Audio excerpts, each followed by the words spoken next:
Hello, Reef DVMs here. Oh, out scrounging around in the yard by the old Quonset building, which was built in 1954. Farm hasn't been used for years, but we found in a pile of our old rubble from smashing out some trenches and some old concrete, an old crescent wrench. Boy, these tools like this, they were built to last in their day. American made, just good tools.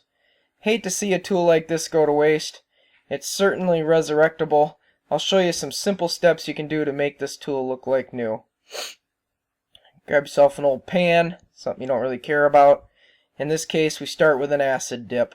You can use muric acid, whatever you want. I happen to have some old Diet Coke. I'm not a real fan of Diet Coke. It leaves an aftertaste for me. So I'm going to use that. So pour a couple cans over it. Let it sit for 2-3 days. Basically, this helps eat through the rust and free up the mechanism because this thing was totally frozen. You couldn't turn the little worm gear in it at all to get the wrench to move. Matter of fact, I could hardly read the words "Made in the USA" on it, and the words "Crescent." It was pretty much almost obliterated. Lord knows this has been in the ground for a long time, this tool. After 72 hours, you just pick it up. It's a little dirty. It's a little darker. But the tool starts to show itself. There's a lot of pitting yet at this point, but the actual worm gear mechanism will work a little bit. I mean, I'm able to move it maybe a quarter to half its turn. Can't get the jaws yet to move, but they will soon. So we go ahead here with the next step, which is basic disassemble. There's one screw that comes out to get the worm gear out, and then you get the top piece. Once you get the disassembly done, pretty easy to do. Go to step 3. Gotta get it filed, sanded, whatever you can to get the little bits of rust out of the worm gear and stuff so that the tool can operate correctly. I just chose to use a little file here. Once you get that done, step 4 is pretty reasonable. Just reassemble it and start prepping it for paint. Get it all washed up, get it dried off, get it dirt free the best you can.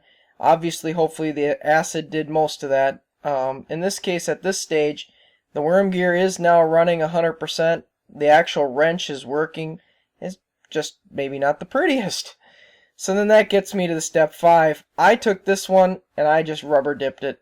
There's no value to me other than sentimental, so I'm also going to take step 6 here and I'm going to spray it with a little bit of spray paint and really make it look nice.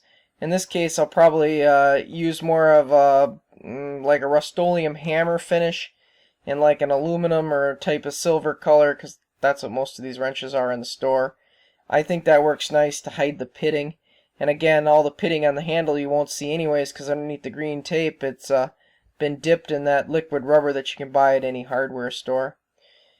Then basically what we're left with is lubrication. Once we get done lubricating it, this tool is ready to use. Basically been brought back to life. Saved me a few bucks because I'm out just a little bit of spray paint, a couple cans of Coke, and maybe a few hours worth of labor. But it's a labor of love to resurrect an old tool that's probably been on the property for years. I'm sure somebody lost it in the concrete and the dirt. Anyways, it works great, as you can see. It runs very easily and nicely now. It's got kind of a hammer finish on it with a black rubberized grip handle. It'll last me years if I take good care of it. So that's the basic way to resurrect a tool that's been left outside, or in this case, fallen into the rubble and the dirt. Thanks for watching. Hope you guys have a good day.